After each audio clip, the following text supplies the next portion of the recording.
He does not believe that he is just invading another country and going on a land grab, a resource grab, just trying to rebuild something. He believes he is a savior. And trust me, people with a savior complex are self-righteous, and that makes them dangerous.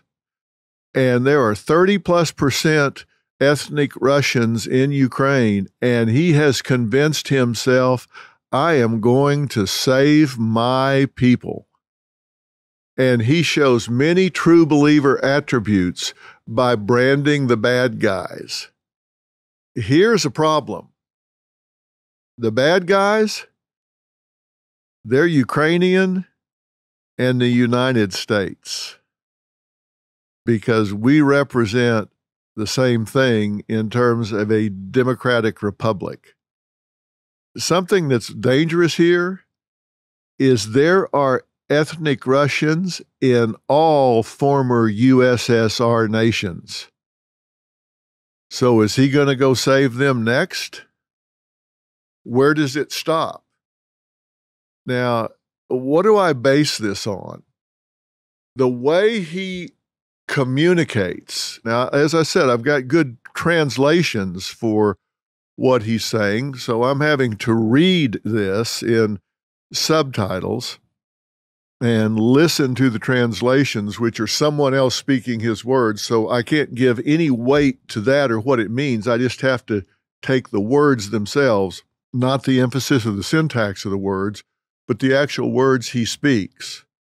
But there are certain emphatic illustrators, the way that he uses his hands, and there are certain things that you'll sometimes see people do where they categorize things, like the old Ben Franklin T, where you do pros and cons, pros and cons. This is good, this is bad, this is good, this is bad.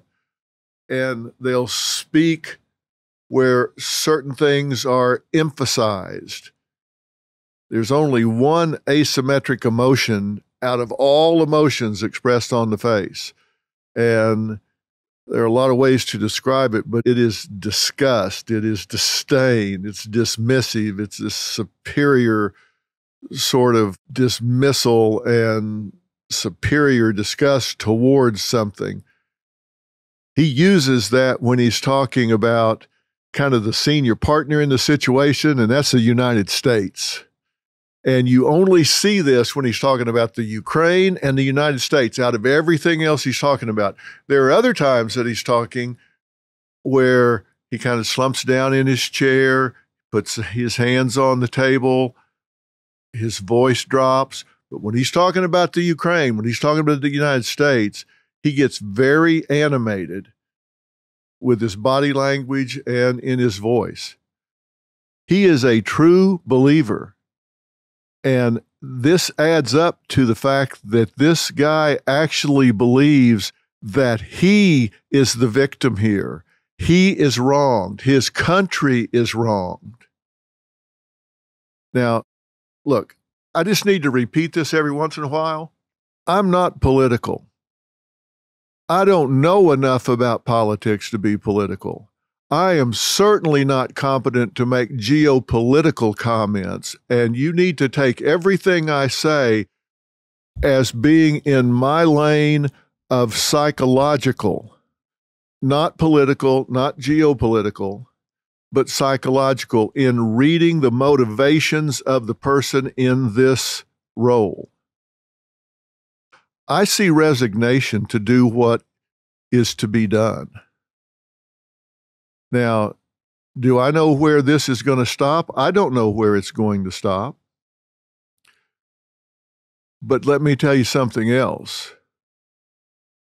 I don't believe he does either.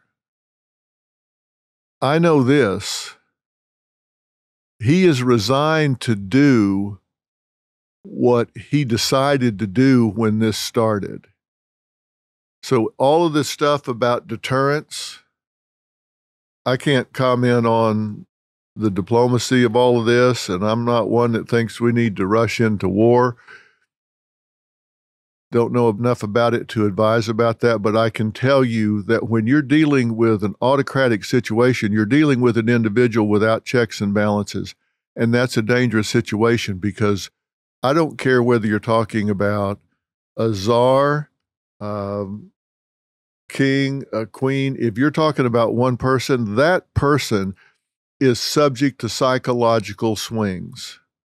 They can wake up one day on the wrong side of the bed. They can have mood swings. They can become delusional. They can have meltdowns. They can have all kinds of issues and problems.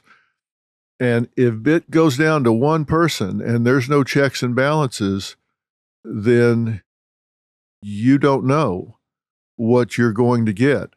And penetrating the delusional system of someone that is delusional, and whether he is or not is impossible for me to say, having never met him, but I can tell you that his body language suggests to me that he believes what he's saying. He believes that he is a savior of this 30+% ethnic Russians in Ukraine. He believes he's going in there to save these people from those that would do them harm. And when that's true, that makes this a dangerous individual. I don't see a person that you can negotiate with to get to a resolution because he has outright stated and built his case that the other party, the U.S., NATO, Ukraine, cannot be trusted and break their word. I don't see this ending well, even if we leave this to Ukraine. Now, I mentioned earlier that I've spoken to my colleagues with the behavior panel. One of them, Greg Hartley, absolutely brilliant guy, formerly with the Army, interrogation specialist, also taught resistance to interrogation. He's worked with the Defense Intelligence Agency, Navy SEALs, federal law enforcement. Always says the organism does what made the organism successful. And he observes that Putin has quietly rolled up the Crimea and Georgia with very little impact successfully. Now, that was in his history when he decided to roll up on Ukraine. Now, it hasn't gone the way that he thought.